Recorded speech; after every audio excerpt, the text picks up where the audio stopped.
Hello, ladies and gentlemen. I do want to show one example of a student presenting their work through Flipgrid, giving their critique and their artwork, and then hearing from a student that replied to them.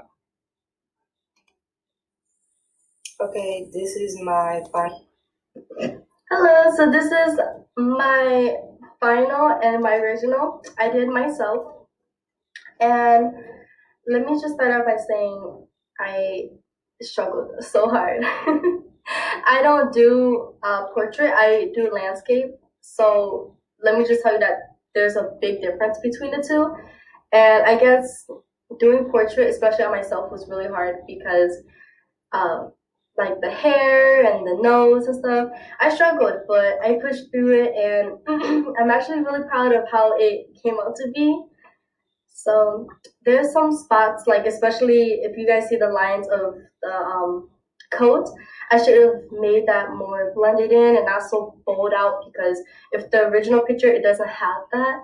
And then the skin tone, especially the skin tone, I'm really light right here, and over here I'm like kind of darker. So I feel like I should have added more shadings and more contour to show that I'm a darker tone, not so light like this. But otherwise, let me know what y'all think.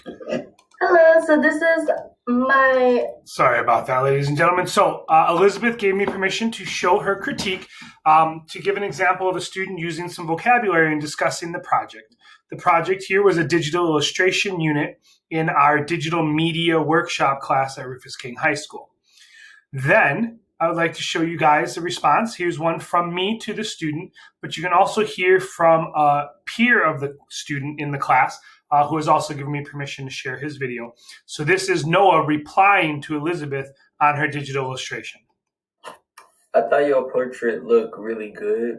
Like with the strand, you could like see the strands of the hair and like the shadows. Like you could tell where the shadows were at in the picture and everything. You can also see how you use like different brushes for different things to like add effect to it, and I thought it was really good overall. So there is an example of a student replying through Flipgrid. I apologize that his camera was turned on its side. Replying to her critique. Both used vocabulary, maybe not as accurately as they could have, and both discussed and gave some positive feedback.